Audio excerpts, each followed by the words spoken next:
तो हेलो दोस्तों, कैसे हो आप लोग। उम्मीद करते हैं बढ़िया होंगे और अपनी पढ़ाई लिखाई को बहुत ही बेहतरीन तरीके से कर रहे होंगे। तो आज हम लोगों का है डे 10, जहां पर हम लोग पढ़ने वाले हैं वृत्त। ठीक है, हम लोग 14 दिन का चैलेंज लेकर चल रहे हैं, जिसमें हम आपको पूरा का पूरा यहाँ पर हर एक दिन डे वाइज सिलेबस आपका कवर करवा रहे हैं, यानी एक तरीके से रिवीजन करवा रहे हैं। ठीक है, और रिवीजन में भी वो मोस्ट इंपॉर्टेंट क्वेश्चन लेकर हम आ रहे हैं जो आपके बोर्ड पेपर में पूछा जा सकता है। ठीक है, तो आज हम लोगों का है 10वां दिन, जहां पर हम लोग पढ़ने वाले हैं यहाँ पर वृत्त। तो चलिए बिना देरी के वीडियो को शुरू करते हैं। और अगर आप कक्षा 10वीं के विद्यार्थी हैं, बोर्ड एग्जाम की तैयारी कर रहे हैं, तो हमारे चैनल को सब्सक्राइब कर लीजिए, क्योंकि हम आपके लिए ऐसे ही लगातार वीडियो लेकर आते रहते हैं। ठीक है, तो चलिए क्वेश्चन नंबर पहला देखते हैं। क्वेश्चन नंबर पहला क्या कर रहा है हमसे, देखिए। पहला जो हमारा प्रश्न है वो कह रहा है कि 5 सेमी त्रिज्या वाले एक वृत्त के बिंदु P पर स्पर्श रेखा PQ केंद्र O से जाने वाली एक रेखा से बिंदु Q पर इस प्रकार मिलती है कि OQ का मान 12 सेंटीमीटर हो जाता है। तो कह रहा है कि PQ की लंबाई ज्ञात कीजिए। तो चलिए सबसे पहले हम लोग इसका चित्र बना लेते हैं। देखिए, ये हमारा है एक सर्कल जिसका केंद्र है O, और यहाँ पर है आपका एक स्पर्श रेखा, और ये रहा बिंदु P और ये रहा Q। कह रहा है कि अगर आप O को Q से मिला देते हो तो ये 12 सेंटीमीटर का है। OQ का मान कितना हो जाता है, 12 सेंटीमीटर। जहाँ पर अगर हम बात करें त्रिज्या की, यानी अगर हम O से P को मिला दें तो ये हो जाएगा त्रिज्या, और त्रिज्या कितना है आपका, 5 सेंटीमीटर। ठीक है, तो यहाँ पर हमसे पूछा जा रहा है PQ की लंबाई। तो एक चीज आप जानते हो कि जो त्रिज्या होता है वो स्पर्श रेखा के साथ 90 अंश का कोण बनाता है, यानी यहाँ का जो कोण होगा वो कितने अंश का होगा, 90 अंश का। और 90 अंश के कोण के सामने की भुजा कर्ण होती है, ये भी आपको पता है। इसका मतलब ये वाली जो भुजा है 12 सेंटीमीटर वाली, ये आपका क्या है, कर्ण है। ठीक है, ये वाला क्या है, लंब है, और ये क्या है, आधार है। यानी हमसे बेसिकली आधार पूछा जा रहा है। तो अगर हम आधार PQ को देखें तो आधार बराबर होता है कर्ण का स्क्वायर, जो कि है OQ। तो OQ का स्क्वायर माइनस यहाँ पर हो जाएगा OP का स्क्वायर। तो ये हो गया PQ बराबर OQ का मान कितना है, 12, तो 12 का स्क्वायर, और OP का मान है 5, तो 5 का स्क्वायर। तो यहाँ पर PQ बराबर क्या हो जाएगा, 12 बरहम 144, और 5 बचे 25। अगर हम लोग 144 में से 25 को घटाते हैं तो कितना आ जाएगा, ये आ जाएगा आपका यहाँ पर अंडर रूट में 119। ठीक है, अगर आप घटाओगे 14 में से 5 जाएगा, 9 बचेगा, और यहाँ पर बचेगा 3, 3 में से 2 जाएगा, 1 बचेगा, और ये 1 बच गया। इतना सेंटीमीटर, यही आपका क्या हो जाएगा, आंसर हो जाएगा। तो कौन सा विकल्प आपका मैच किया, तो यहाँ पर आप देख रहे हो ऑप्शन नंबर डी को। ऑप्शन नंबर डी देखिए लिखा हुआ है आपका अंडर रूट में 119, और वही आपका क्या हो जाएगा, सही उत्तर हो जाएगा। ठीक है, चलिए उम्मीद करते हैं कि आपको ये क्वेश्चन बहुत ही बेहतरीन तरीके से समझ में आया है। अगले क्वेश्चन की तरफ चलते हैं और इसको यहाँ पर मिटा देते हैं। अगला क्वेश्चन आपकी स्क्रीन पर यहाँ पर हम लोग लगा दिए हैं। क्वेश्चन क्या कर रहा है कि एक बिंदु Q से एक वृत्त पर स्पर्श रेखा की लंबाई 24 है तथा Q की केंद्र से दूरी 25 सेंटीमीटर है, वृत्त की त्रिज्या है। तो यहाँ पर देखिए सिंपली आपसे ये कह रहा है, ये आपका वृत्त है जिसका केंद्र है यहाँ पर O। ठीक है, अब इस केंद्र से कितने सेंटीमीटर की दूरी पर, तो कह रहा है कि यहाँ पर केंद्र से 25 सेंटीमीटर की दूरी पर, 25 सेंटीमीटर की दूरी पर एक बिंदु Q है, यानी केंद्र से इसकी दूरी कितना है, 25 सेंटीमीटर। उसके बाद कह रहा है कि एक वृत्त पर स्पर्श रेखा है जिसकी लंबाई 24 सेंटीमीटर है। तो यहाँ पर देखिए ये स्पर्श रेखा है और इसकी लंबाई कितना है, मान लेते हैं स्पर्श रेखा है PQ, इसकी लंबाई कितना दिया है, 24 सेंटीमीटर। तो हमसे त्रिज्या यानी OP का मान पूछा जा रहा है। तो हमसे त्रिज्या बेसिकली पूछा जा रहा है, तो त्रिज्या हम यहाँ पर बता देंगे। कैसे, ये देखिए ये 90 अंश का कोण बनाएगा, क्योंकि स्पर्श रेखा त्रिज्या के साथ 90 अंश का कोण बनाएगा। तो इसके सामने की भुजा कर्ण हो जाएगी, ये आधार हो जाएगा, और ये हो जाएगा आपका लंब। तो यहाँ पर हम लोगों को लंब पता करना है, यानी OP पता करना है। तो ये हो जाता है कर्ण का स्क्वायर। कर्ण क्या है आपका ओ क्यू, तो ओ क्यू का स्क्वायर माइनस यहाँ पर आधार का स्क्वायर, आधार है पी क्यू, तो पी क्यू का स्क्वायर। तो यहाँ पर ओ पी बराबर ओ क्यू का मान क्या है 25 है, तो 25 का स्क्वायर माइनस पी क्यू का मान क्या है 24 है, तो 24 का स्क्वायर। ठीक है, अब यहाँ पर देखिए ओ पी बराबर 25 का स्क्वायर कितना हो जाएगा 625, फिर माइनस 24 का स्क्वायर कितना हो जाएगा 576। तो ओ पी बराबर क्या हो जाएगा 15 में से 6 जाएगा बचेगा 9, 11 में से 7 जाएगा बचेगा 4, यानी 49। 49 का वर्गमूल कितना होता है, तो 49 का जो वर्गमूल होता है वो होता है 7 और यहाँ सेंटीमीटर।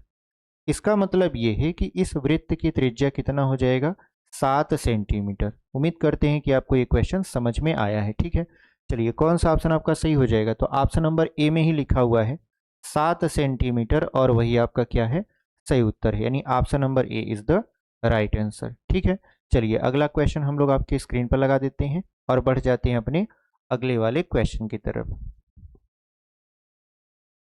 चलिए यहाँ पर देख लेते हैं तीसरा क्वेश्चन। तीसरा क्वेश्चन क्या कर रहा है आपका, आकृति 10.11 में आपकी किताब में आकृति बना है टी पी और टी क्यू केंद्र ओ वाले किसी वृत्त पर दो स्पर्श रेखाएं इस प्रकार हैं कि कोण आपका जो पी ओ क्यू है वो है 110 अंश का।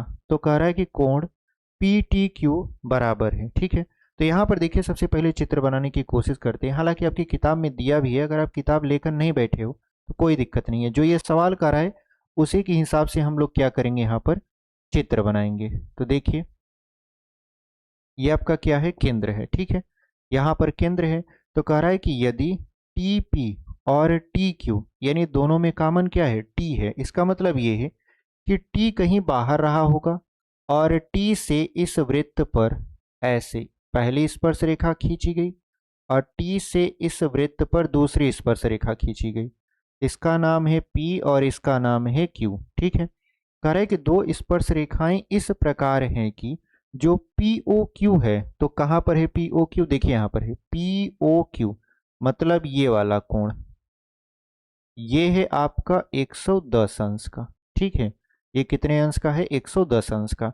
तो कह रहा है कि कोण पी टी क्यू बराबर है, तो कहां पर है कोण पी टी क्यू, देखिए यहां पर है कोण पी टी क्यू, मतलब ये वाला कोण आपसे क्या किया जा रहा है पूछा जा रहा है। ठीक है, तो हम लोग जानते हैं कि यहाँ पर ये जो पी ओ क्यू और टी ये एक तरीके से आपका एक चतुर्भुज है, और जब चतुर्भुज है और ये एक तरीके से समांतर चतुर्भुज है, क्यों, क्योंकि इसकी जो दो दो भुजाएं हैं आमने सामने की वो आपस में क्या है बराबर है।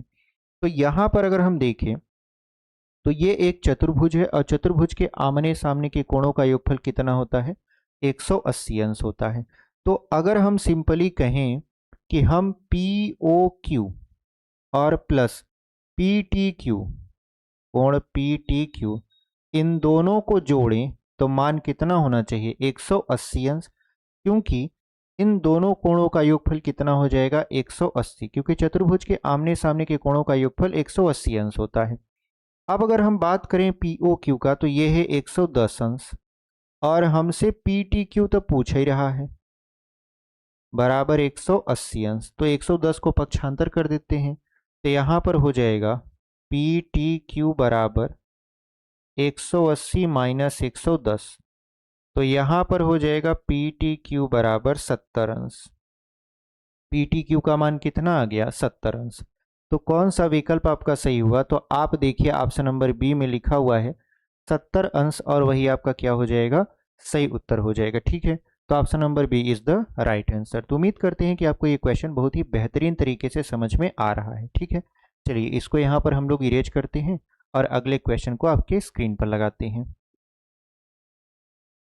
चलिए अगला क्वेश्चन क्या कर रहा है कि यदि एक बिंदु P से O केंद्र वाली किसी वृत्त पर PA कामा PB स्पर्श रेखाएं परस्पर 80 अंश के कोण पर झुकी हों तो कोण POA का मान बता दीजिए। ठीक है, तो अब देखिए यहाँ पर क्वेश्चन क्या कर रहा है कि आपके पास एक सर्कल है, यानी आपके पास क्या है एक वृत्त है जिसका केंद्र क्या है आपका O है। ठीक है, अब यहाँ पर देखिए कह रहा है कि बिंदु P से, यानी बिंदु P कहीं बाहर रहा होगा, क्योंकि देखिए बाहर से ही स्पर्श रेखा खींची जा सकती है, ठीक है। त्रिभुज के, सॉरी, सर्कल यानी वृत्त के अंदर से कोई स्पर्श रेखा खींची नहीं जाएगी। तो खींची कहाँ से जाएगी? यहाँ बाहर से। तो बाहर हमने मान लिया कोई बिंदु आपका क्या है, P है। तो कह रहा है कि P से O केंद्र वाले किसी वृत्त पर PA कामा PB स्पर्श रेखाएं हैं। मतलब यहाँ से इस तरीके से पहली स्पर्श रेखा PA और दूसरी स्पर्श रेखा क्या हो जाएगा, PB हो जाएगा, ठीक है।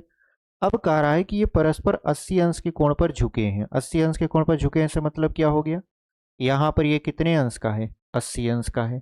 तो कह रहा है कि कोण POA का मान बता दीजिए। कहाँ पर है POA, देखिए यहाँ पर है POA, यानी इसको हम ऐसे मिला देंगे तो ये वाला कोण हमसे क्या किया जा रहा है, पूछा जा रहा है, ठीक है।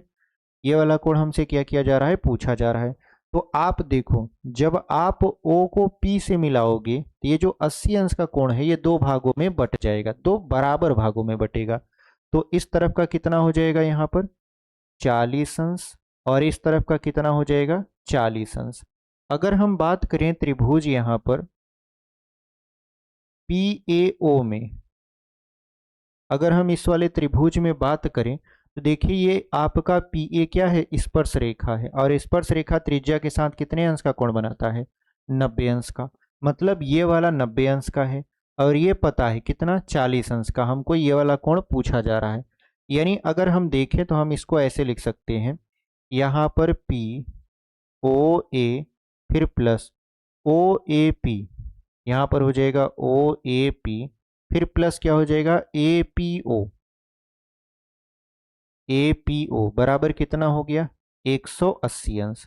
तो यहाँ पर है आपका POA जो कि पूछा जा रहा है, फिर प्लस OAP का मान क्या है, OAP का मान है 90 अंश, फिर प्लस यहाँ पर APO, तो APO का मान कितना है यहाँ पर 40 अंश। तो इसको हम लोग क्या लिख देंगे 40 अंश बराबर 180 अंश। तो यहाँ पर देखिए 90 और 40 कितना हो जाएगा 130। तो यहाँ पर POA प्लस 130 अंश बराबर 180। 130 को उस तरफ पक्षांतर कर दीजिए तो POA बराबर क्या हो जाएगा 180 माइनस 130। तो यहाँ पर POA बराबर 180 में से 130 घटाएंगे क्या हो जाएगा 50 अंश हो जाएगा, ठीक है। यानी POA का मान कितना आ गया 50 अंश आ गया। तो कौन सा विकल्प आपका सही हुआ, तो ऑप्शन नंबर ए देखिए, ऑप्शन नंबर ए 50 अंश लिखा है और वही आपका क्या हो जाएगा सही उत्तर हो जाएगा, ठीक है। तो इस तरीके से हमने इस क्वेश्चन को लगा लिया। चलिए इसको यहाँ पर इरेज करते हैं और बढ़ते हैं अपने अगले क्वेश्चन की तरफ। चलिए यहाँ पर क्वेश्चन नंबर हम लोग अगला आपके स्क्रीन पर लगा दिए हैं, 5वां क्वेश्चन। कह रहा है कि एक बिंदु ए से जो वृत्त के केंद्र से 5 सेंटीमीटर दूरी पर है, वृत्त पर स्पर्श रेखा की लंबाई 4 सेंटीमीटर है, वृत्त की त्रिज्या ज्ञात कीजिए। तो यहाँ पर देखिए क्वेश्चन सिंपली बोला है आपसे कि ये वृत्त का केंद्र है और केंद्र से 5 सेंटीमीटर की दूरी पर मान लेते हैं कि बिंदु ए है, ठीक है।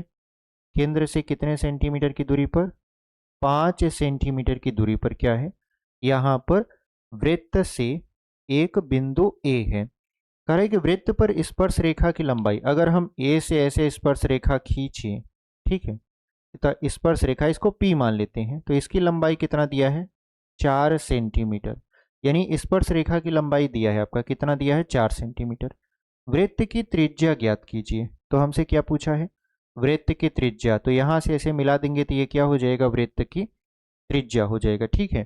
तो अब देखिए हमसे जो पूछा जा रहा है वो वृत्त की त्रिज्या। तो वृत्त की त्रिज्या से मतलब ये है कि देखिए 90 अंश का कोण है, इसके सामने की भुजा कर्ण होगी, ये आधार होगा और ये लंब होगा।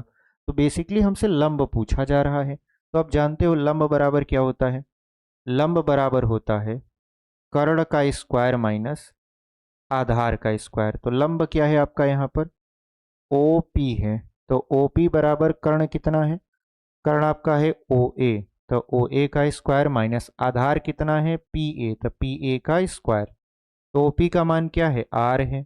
यहाँ पर ओ ए का मान क्या है 5 है, तो 5 का स्क्वायर माइनस पी ए का मान क्या है 4, तो 4 का स्क्वायर, तो आर बराबर क्या हो जाएगा 5 का स्क्वायर 25 और 4 का स्क्वायर 16, तो आर बराबर हो जाएगा 9, और 9 का वर्गमूल होता है 3।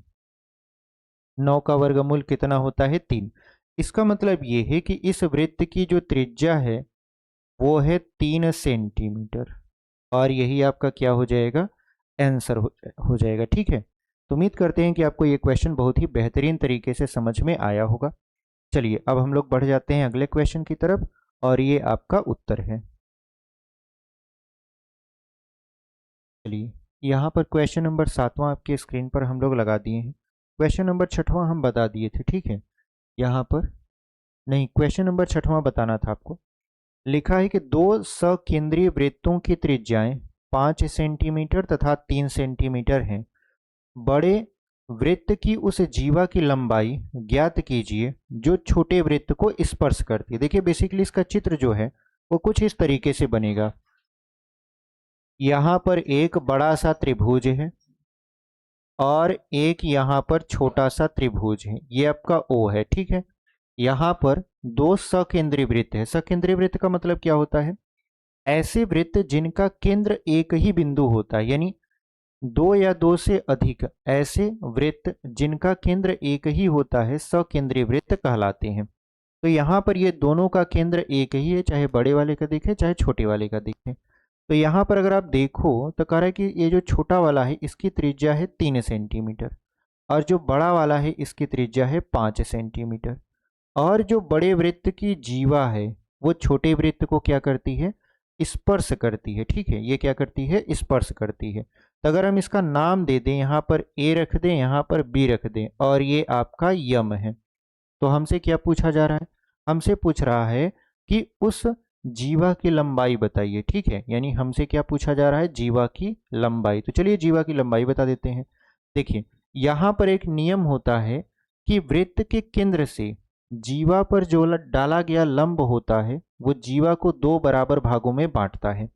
यानी वृत्त का केंद्र ओ है, ओ से ये लंब खींचा गया है ओ एम, जो कि जीवा ए बी को क्या करेगा, दो बराबर भागों में बांट देगा। इसका मतलब ये है कि जो ओ एम है वो लंब है किस पर, ए बी पर। ओ एम लंब है ए बी पर। इसका मतलब ये है कि जितना आपका ए एम होगा उतना ही आपका क्या होगा, एम बी होगा। यानी जितना ए एम होगा उतना ही आपका क्या होगा, एम बी। मतलब ये वाली भुजा और ये वाली भुजा आपस में बराबर होगी। अगर आप देखो तो ये लंब है, तो लंब है मतलब 90 अंश का कोण बनाएगा, और जब ये 90 अंश का कोण बनाएगा इसके सामने की भुजा कर्ण हो जाएगी, और ये लंब है और ये क्या है, आधार है। तो बेसिकली हमसे आधार पूछा जा रहा है। तो सबसे पहले आधार बराबर आप फार्मूला जान लो। आधार बराबर क्या होता है, कर्ण का स्क्वायर माइनस लंब का स्क्वायर। ठीक है, आधार बराबर क्या होता है, कर्ण का स्क्वायर माइनस लंब का स्क्वायर। तो यहाँ पर आधार है आपका, देखिए ए एम, तो ए एम बराबर क्या होता है, कर्ण का स्क्वायर। तो कर्ण कितना है, 5 है, तो 5 का स्क्वायर माइनस यहाँ पर लंब क्या है, 3 है, तो 3 का स्क्वायर। तो ए एम बराबर क्या हो जाएगा, 5 पचे 25 और 3 त्रिक 9।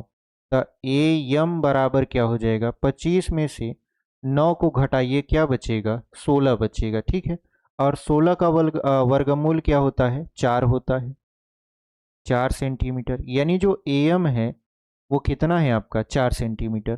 तो ए एम बराबर क्या था, एम बी था। यानी ए एम बराबर क्या था, एम बी, और ये कितना है, 4 सेंटीमीटर। यानी ये दोनों 4-4 सेंटीमीटर के हो गए। मतलब आप ऐसे समझिए कि ये 4 सेंटीमीटर का है तो ये भी कितने का है, 4 ही सेंटीमीटर का है।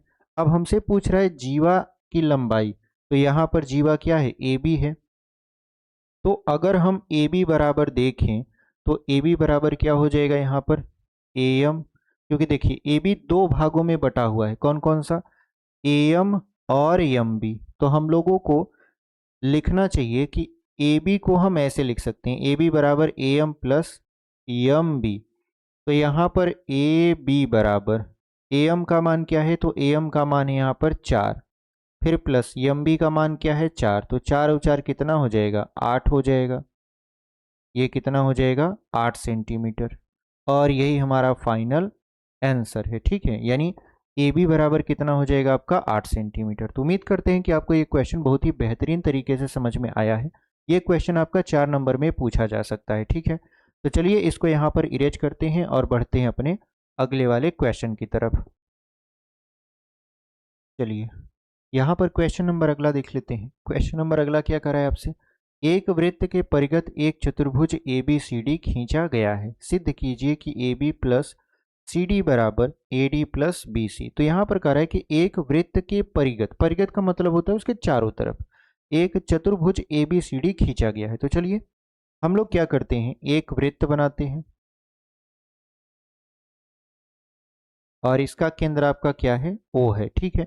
अब इसके चारों तरफ हम लोग एक चतुर्भुज बनाते हैं। तो यहाँ पर देखिए इस तरीके से हम एक चतुर्भुज बना दे रहे हैं, ठीक है।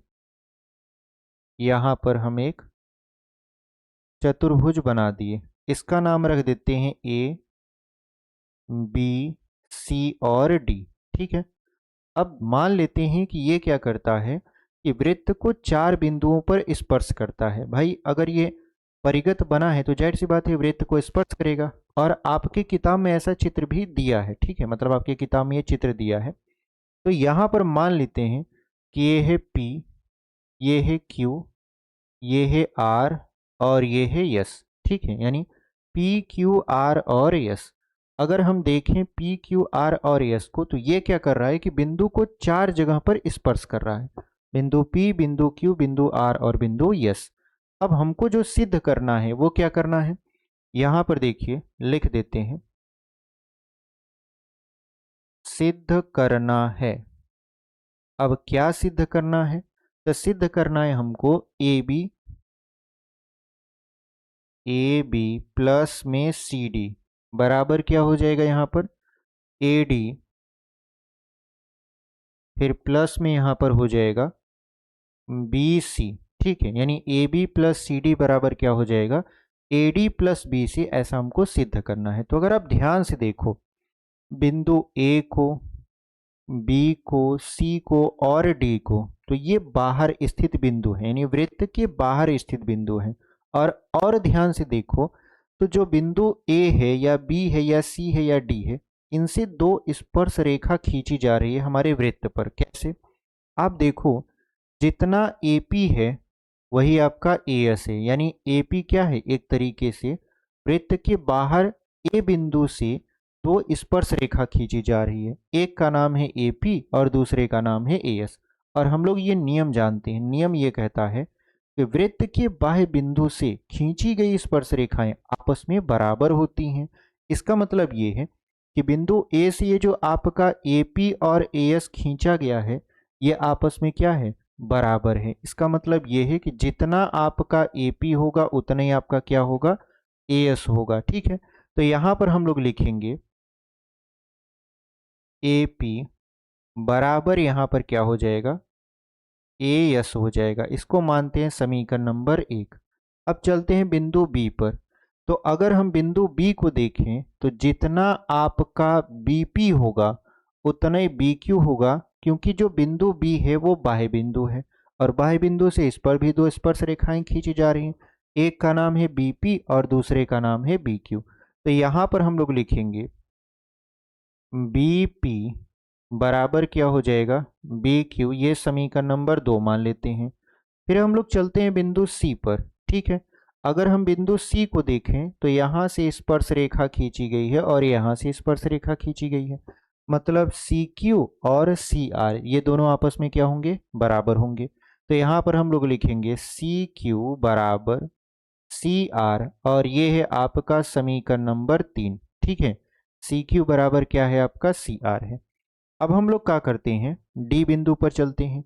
अगर हम D बिंदु पर चलें तो D बिंदु पर देख रहे हैं कि आपका यहाँ पर जितना आपका DS होगा, जितना आपका DS होगा उतना ही आपका क्या हो जाएगा, DR हो जाएगा। तो हम लोग लिखेंगे डी एस बराबर क्या हो जाएगा यहाँ पर डी आर। ठीक है, डी एस बराबर क्या हो जाएगा डी आर हो जाएगा। ये है आपका समीकरण नंबर 4। अब अगर आप ध्यान से देखो तो हमने 4 समीकरण बनाया है। अब ये जो 4 समीकरण है इनको जोड़ना पड़ेगा, तो हम लोग जोड़ देते हैं। तो यहाँ पे लिखेंगे समीकरण 1 कामा 2 कामा यहाँ पर 3 व 4, यहाँ पर 4 से या को जोड़ने पर। ठीक है, यहाँ पे लिख देंगे को जोड़ने पर, क्योंकि हम लोग जोड़ रहे हैं तो इसलिए लिखेंगे को जोड़ने पर। यानी समीकरण 1 कामा 2 कामा 3 व 4 को जोड़ने पर। तो अगर हम लोग इसको जोड़ दें तो देखिए ये जो है आपका ये वाला बायां पक्ष है और इस तरफ का है दायां पक्ष। तो बाएं पक्ष को बाएं साइड और दाएं पक्ष को दाहिने साइड जोड़ते हैं। तो यहाँ पर अगर आप देखो तो हम लोग लिखेंगे ए पी, फिर प्लस यहाँ पर बी पी, फिर प्लस यहाँ पर क्या हो जाएगा सी क्यू हो जाएगा, और उसके बाद क्या हो जाएगा यहाँ पर हो जाएगा डी एस। ठीक है, यहाँ पर क्या हो जाएगा डी एस। अच्छा, हम लोग ये जो डी एस वाला है इसको उस तरफ भेज देते हैं। ठीक है, या ऐसे ही रखते हैं। अब इस तरफ का जोड़ें तो क्या हो जाएगा ए एस प्लस यहाँ पर हो जाएगा बी क्यू। ठीक है, ए एस प्लस क्या हो जाएगा यहाँ पर बी क्यू हो जाएगा। उसके बाद अगर हम देखें ए एस और ये बी क्यू इधर हो जाएगा आपका सी आर, फिर यहाँ पर हो जाएगा डी आर। ठीक है, इतना हम लोग क्या किए जोड़ लिए। अब देखिए इसमें अगर हम ए पी और बी पी को देखें तो ए पी और बी पी इन दोनों को क्या लिख सकते हैं दोनों को मिलाकर ए बी लिख सकते हैं। ठीक है, अब यहाँ पर देखिए यहाँ पर अगर हम देखें सी क्यू तो कहाँ पर है सी क्यू यहाँ पर है। ठीक है, उसके बाद यहाँ पर क्या लिखा है डी एस।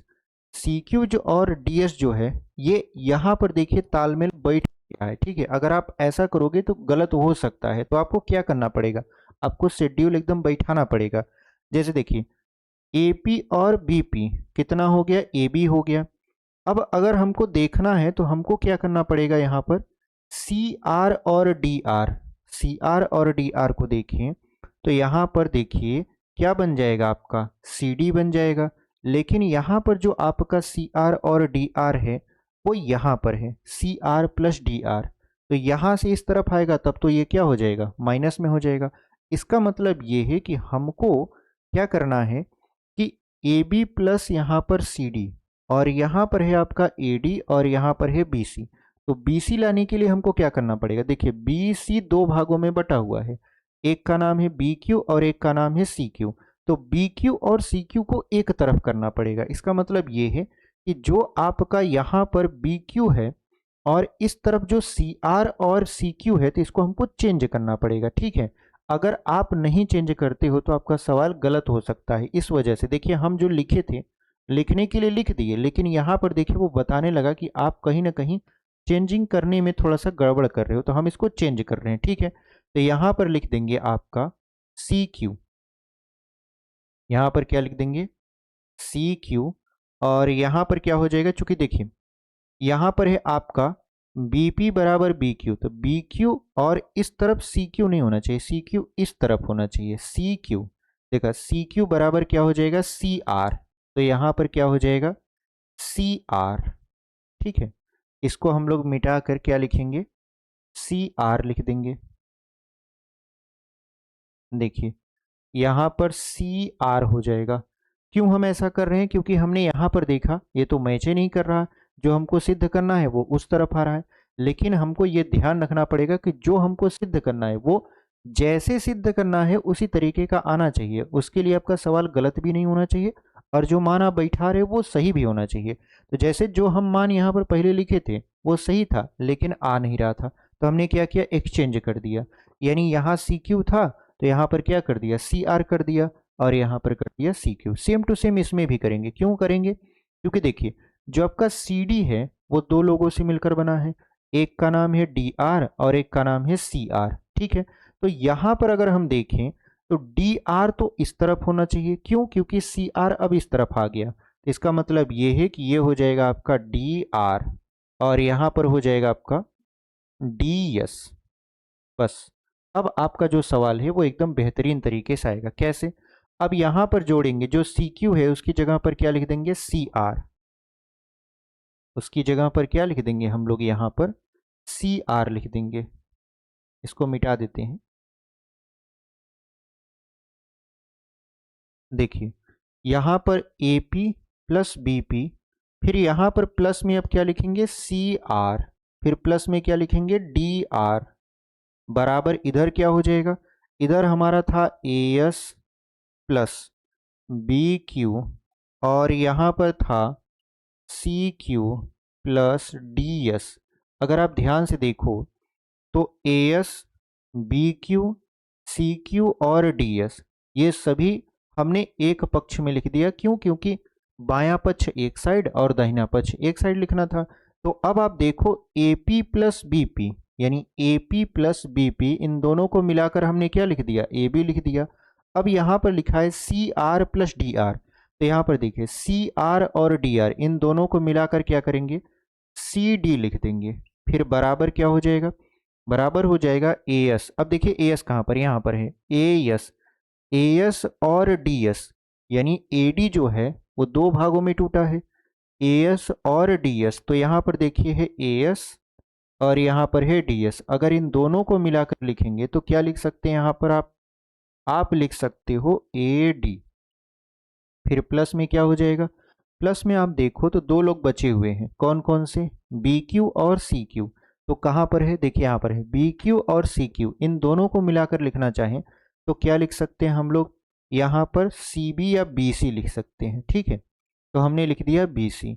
इसका मतलब ये है कि जो हमको सिद्ध करना था अब वो हमारा आ चुका है। तो ये रहा आपका फाइनल उत्तर, ये सिद्ध हो चुका। ठीक है, अब बच्चे कहाँ कन्फ्यूजन होते हैं, बच्चे कहाँ कन्फ्यूज हो जाते हैं? बस यहीं पर जहाँ पर हमने आपको बताया।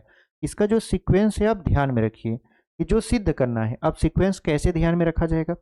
जैसे जो ए बी है, ए बी को देखिए कितने भागों में बट रहा है, तो आप देखोगे कि ये दो भागों में बट रहा है, A P plus P B.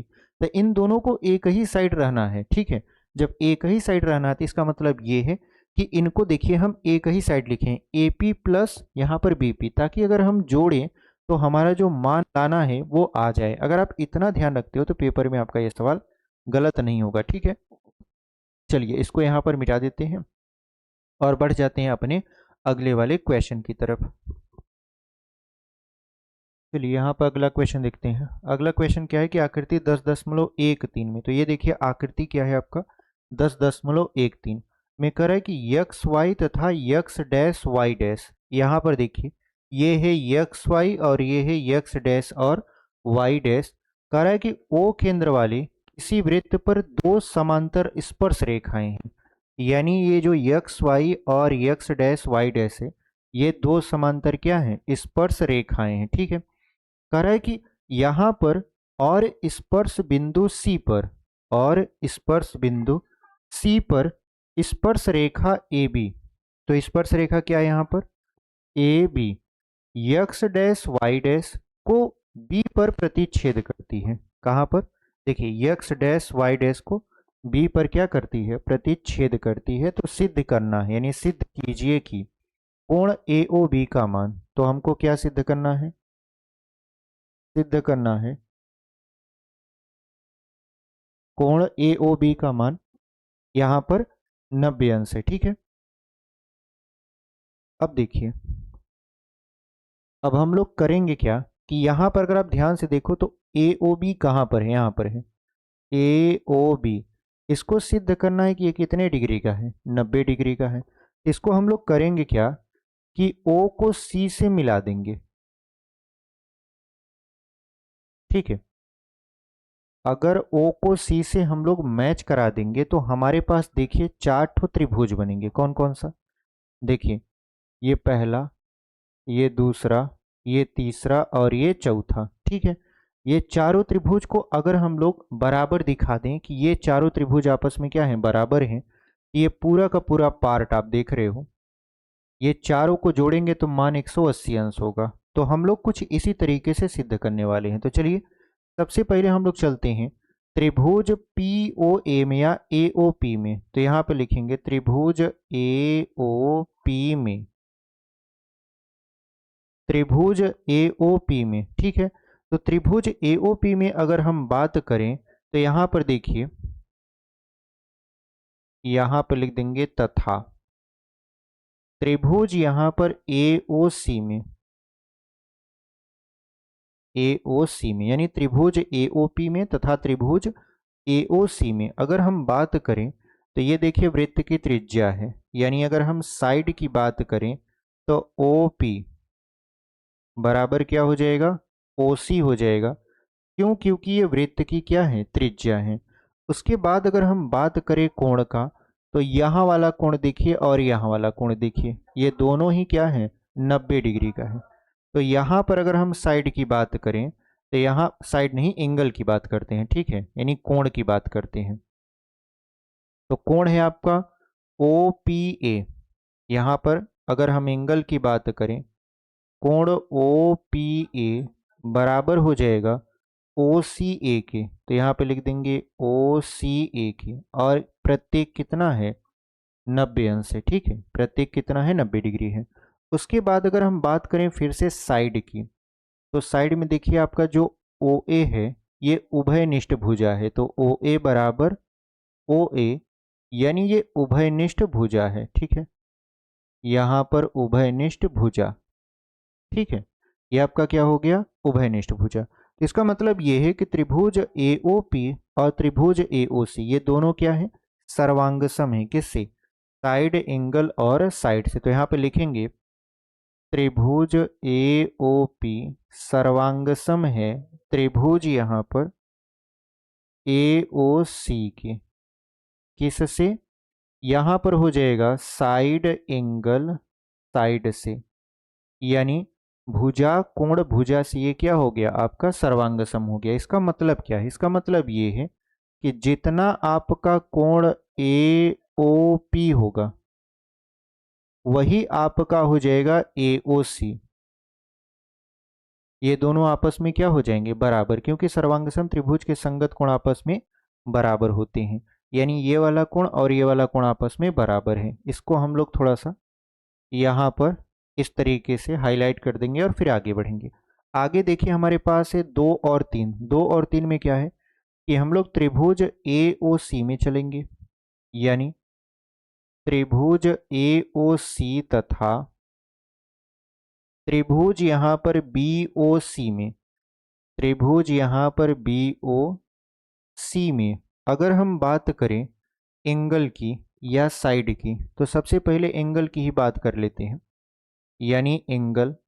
तो एंगल की बात करें तो यहाँ पर देखिए अगर ए सी ओ की बात करें, ए सी ओ की, तो ये बराबर हो जाएगा बी सी ओ के।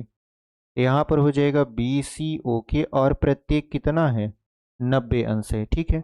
उसके बाद अगर हम देखें साइड की बात करें, तो यहाँ पर साइड क्या हो जाएगा, साइड देखिए ओ सी दोनों में कॉमन है, ठीक है, ओ सी क्या है, दोनों में कॉमन। इसका मतलब ये है कि ओ सी बराबर ओ सी, यानी ये आपका उभयनिष्ठ भुजा है, उभयनिष्ठ भुजा, ठीक है।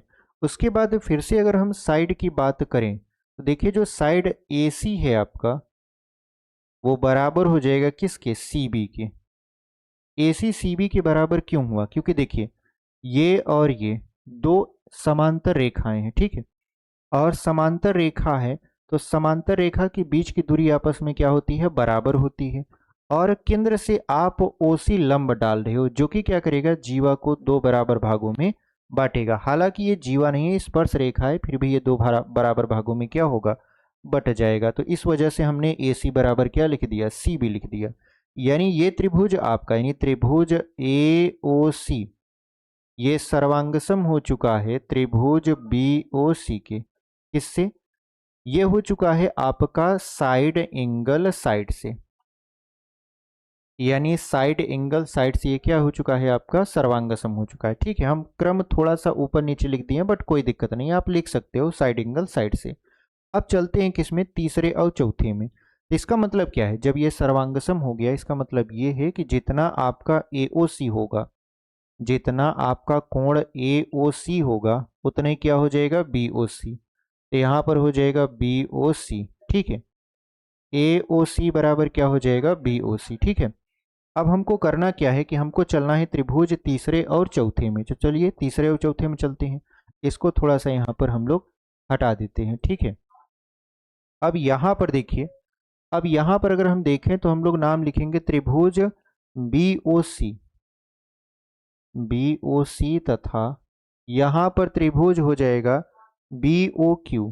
तो यहाँ पर हो जाएगा BOQ के क्यू में।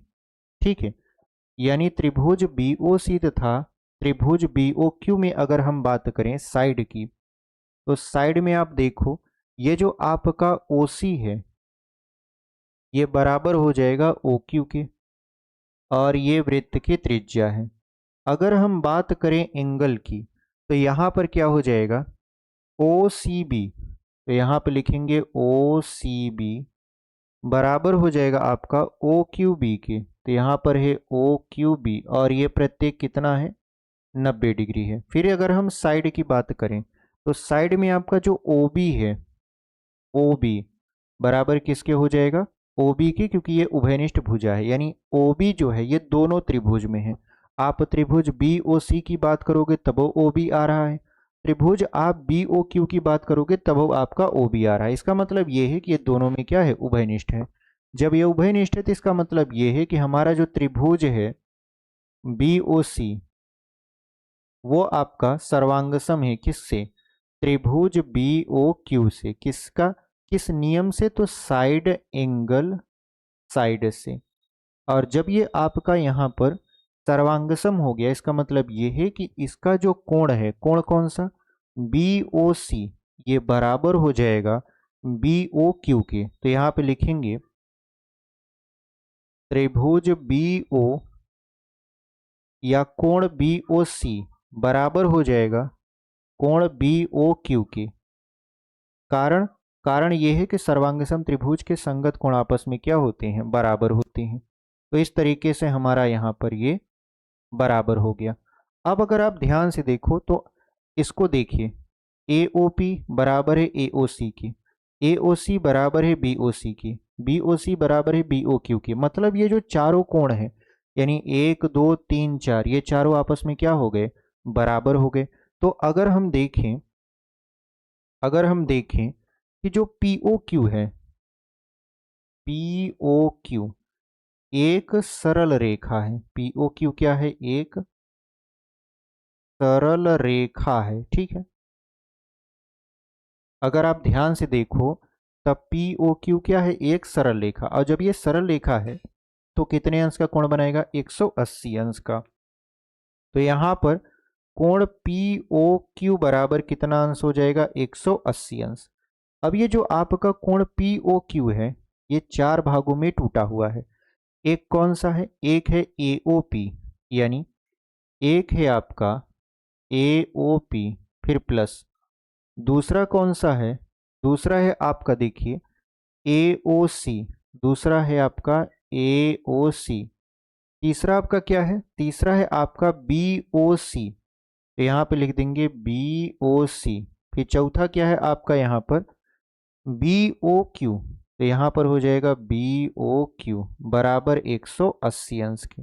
हमको क्या सिद्ध करना है, हमको सिद्ध करना है यहाँ पर कि जो आपका AOB है वो कितने अंश का है, यहाँ पर 90 अंश का है। तो आप देखो अगर हम मान लें कि ये कितने अंश का है, यक्स अंश का है, तो ये दोनों भी कितने कितने अंश के होंगे, यक्स अंश के ही होंगे, क्योंकि सभी आपस में बराबर हैं। तो ये भी कितने अंश का होगा, यक्स अंश का ही होगा।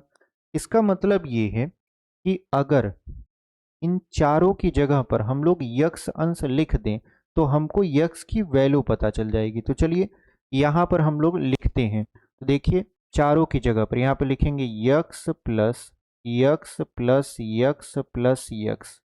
बराबर कितना हो जाएगा 180। यानी चारों को हमने माना यक्ष अंश, क्योंकि हमें पता नहीं कि वो कितने अंश के हैं, तो हमने यक्ष अंश का मान लिया। तो ये हो जाएगा आपका 4 यक्ष अंश बराबर 180। तो 4 से अगर हम काटेंगे तो यक्ष अंश बराबर क्या हो जाएगा, 4 चौक 16, 4 पंचे 20, यानी यक्ष अंश बराबर हो गया 45 अंश। यानी आपका ये वाला भी मान 45 का है, ये भी 45 का, ये भी 45 का, और ये भी कितने अंश का है, 45 अंश का है। तो हमको क्या करना है, हमको ए ओ बी देखना है कि ए ओ बी कहाँ बन रहा है। तो देखिए यहाँ बन रहा है ए ओ बी। तो ए ओ बी में यहाँ पर हम देख रहे हैं कि दो कोण मिल रहे हैं आपको। कौन कौन सा, एक का नाम है ए ओ सी और दूसरे का नाम है बी ओ सी। तो अगर हम देखें तो कोण ए ओ बी ये दो भागों में टूटा है। कौन कौन सा, एक का नाम है आपका ए ओ सी, फिर प्लस दूसरे का नाम है बी ओ सी। अब यहां पर ए ओ बी बराबर क्या हो जाएगा, देखिए ए ओ सी का भी मान कितना है 45 अंश, यहाँ पे लिख देंगे 45, फिर प्लस बी ओ सी का मान क्या है 45 अंश, तो लिख देंगे यहाँ पर 45। तो 45 45 कितना हो जाएगा, 45 45 हो जाएगा 90 अंश। इसका मतलब ये है कि ए ओ बी बराबर क्या है आपका 90 अंश, और यही हमको सिद्ध करना था। ठीक है, तो उम्मीद करते हैं कि आपको ये क्वेश्चन बहुत ही बेहतरीन तरीके से समझ में आया होगा। चलिए इसको इरेज करते हैं और बढ़ते हैं अपने अगले वाले क्वेश्चन की तरफ। चलिए यहाँ पर अगला जो क्वेश्चन है वो आपके स्क्रीन पर हम लोग यहाँ पर लगा दिए हैं। ठीक है, अभी आपको दिखने लगा है। तो चलिए क्वेश्चन क्या कह रहा है कि सिद्ध कीजिए कि किसी बाह्य बिंदु से किसी वृत्त पर खींची गई स्पर्श रेखाओं के बीच का जो कोण है वो स्पर्श बिंदुओं को मिलाने वाले रेखाखंड द्वारा केंद्र पर अंतरित कोण का संपूरक होता है। देखिए ये जो क्वेश्चन है वो बड़ा फेमस क्वेश्चन है। अगर आप ध्यान से देखें तो ये कुछ चित्र ऐसे बनेगा। देखिए इसमें जो चित्र है वो कुछ इस तरीके से बनेगा कि ये आपका केंद्र है। ठीक है, यानी आपका एक वृत्त है जिसका केंद्र O है। ठीक है, अब वृत्त के बाह्य बिंदु से मान लेते हैं कि ये आपका बिंदु क्या है P है। अब इससे दो स्पर्श रेखाएं खींची जाती हैं। तो यहाँ पर हम एक स्पर्श रेखा खींच दिए, यहाँ पर भी एक स्पर्श रेखा खींच दिए, इसका नाम है A और इसका नाम है B। ठीक है, अब कह रहा है कि अगर हम लोग देखें तो स्पर्श रेखा के बीच का कोण, तो स्पर्श रेखा के बीच का कोण कौन सा है, ए पी बी, यानी कोण ए पी बी। ठीक है, स्पर्श रेखा के बीच का कोण, उसके बाद स्पर्श बिंदुओं को मिलाने वाले रेखाखंड द्वारा केंद्र पर अंतरित कोण, यानी स्पर्श बिंदुओं को मिलाने वाला रेखाखंड जो केंद्र पर कोण बनाता है उस वो जो कोण है संपूरक होता है। कहने का मतलब यह है कि अगर हम इन दोनों कोणों को जोड़ दें, यानी ए पी बी मतलब ये वाला कोण, फिर प्लस ए ओ बी यहां पर जोड़ दें, तो इन दोनों का मान कितना होना चाहिए 180 अंश होना चाहिए, क्योंकि जो संपूरक कोण होता है वो दो कोणों का योगफल 180 अंश होता है। ठीक है, यानी आप दो कोणों को जोड़ रहे हो और उनका जो योगफल है वो 180 अंश आ जाता है, तो कहा जाता है कि एक कोण दूसरे का संपूरक है। सेम टू सेम यहाँ पर भी हमको सिद्ध करना है कि अगर हम इन दोनों को जोड़ देते हैं तो जो मान आएगा वो कितने अंश का होगा, तो 180 अंश का होगा। चलिए इसको सिद्ध करते हैं। ये आपका 4 नंबर में क्वेश्चन पूछा जाता है। अब देखिए ये स्पर्श रेखा है, ये भी स्पर्श रेखा है, तो स्पर्श रेखा त्रिज्या के साथ कितने अंश का कोण बनाता है, तो स्पर्श रेखा त्रिज्या के साथ 90 अंश का कोण बनाता है। मतलब ये 90 अंश है, ये भी क्या है आपका 90 अंश है। अगर हम देखें तो आपका ए ओ बी पी, यहाँ पे लिखेंगे ए ओ बी पी क्या है, एक चतुर्भुज है। यहाँ पे लिख देते हैं एक चतुर्भुज है, और जब ये चतुर्भुज है तो इसके चारों कोणों का योगफल कितना अंश होना चाहिए 360 अंश। यानी अगर हम इसके चारों कोणों को जोड़ें, जैसा कि हम जोड़ेंगे, यानी ए ओ बी, ए से शुरुआत करते हैं तो ए ओ बी फिर प्लस ओ बी पी, यहाँ पे ओ बी पी, फिर प्लस में यहाँ पर क्या हो जाएगा बी पी ए, तो यहाँ पे लिख देंगे बी पी ए, फिर प्लस में यहाँ पर हो जाएगा P A O, P A ओ बराबर कितने के 360 अंश के। ठीक है, तो यहाँ पर अगर हम देखें तो ए ओ बी, तो ए ओ बी की जगह पर तो ए ओ बी ही रहेगा, फिर प्लस में ओ बी पी, तो ओ बी पी इसका मान कितना अंश का है 90 अंश का है, फिर plus B P A, B P A लिखें या ए पी बी लिखें बात एक ही है, हम चाहें बी पी ए लिखें चाहे ए पी बी लिखें, दर्शा तो वो कोण पी को ही रहा है, इसका मतलब हम बी पी ए को ए पी बी लिख सकते हैं। और यहाँ पर पी ए ओ ये कितने अंश का है 90 अंश का है, बराबर 360 अंश। अब देखिए 90 और 90 कितना हो जाएगा 180 अंश हो जाएगा।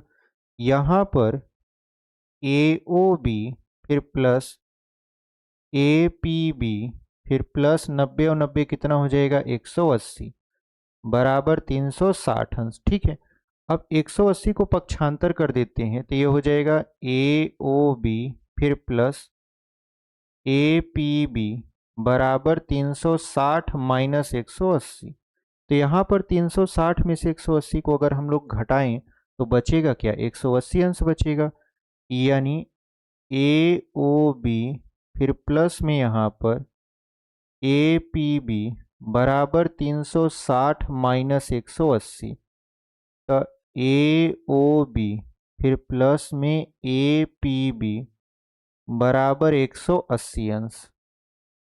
यही हमको देखिए सिद्ध करना था, यानी जो सिद्ध करना था वो हमारा आ चुका है। ठीक है, तो ये आपका क्या रहा फाइनल आंसर। तो उम्मीद करते हैं कि आपको ये सवाल बहुत ही बेहतरीन तरीके से समझ में आया होगा। देखिए आपके जो चैप्टर में मोस्ट इंपॉर्टेंट क्वेश्चन थे अब वो समाप्त हो चुके हैं, यानी 9 क्वेश्चन हमको मोस्ट इंपॉर्टेंट लगा आपके चैप्टर से, तो हमने इसको पूरा का पूरा करवा दिया। ठीक है, यानी आज की क्लास को हम लोग यहीं पर ख़त्म करते हैं और उम्मीद करते हैं कि आपको हमारी वीडियो बहुत ही बेहतरीन तरीके से समझ में आ रही है। ठीक है, अगर अभी तक आप चैनल पर बने हुए हैं तो चैनल को सब्सक्राइब कर लीजिए, वीडियो पसंद आएगा तो लाइक कर दीजिएगा, अपने दोस्तों तक भी इसे शेयर कर दीजिएगा। तो मिलते हैं इसी के साथ अगले दिन में, जहाँ पर हम लोग पढ़ेंगे वृत्तों से संबंधित क्षेत्रफल। ठीक है, यानी वृत्तों से संबंधित जो क्षेत्रफल होता है या त्रिज्यखंड होता है उसी के बारे में हम लोग क्या करेंगे कल डिस्कस करेंगे। ठीक है, आज के लिए इतना ही, ऐसे ही पढ़ते रहिए और आगे बढ़ते रहिए।